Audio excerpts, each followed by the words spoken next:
كسؤال أخير طاهر ميسو، ماذا تقول للجزائريين الذين اعترضوا على هذه الخطوة من طرفك؟ هل ستستمر في نقد المظاهر السيئة داخل السلطة والوزارات، أم أنك بسبب هذه المضايقات التي تعرضت لها وبسبب هذه الهجمة ضدك ستغير من سياساتك في المستقبل؟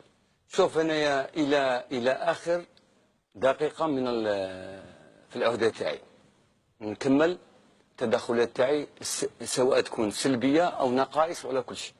بصح حاجة اللي نتأسف بها حاجة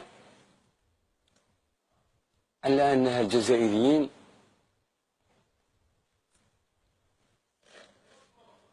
ما كافونيش مليح وتهمونا بتهمة غير واقعية.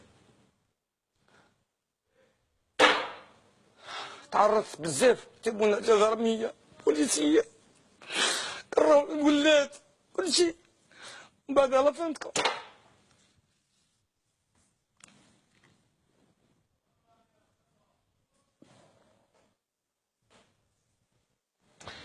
طيب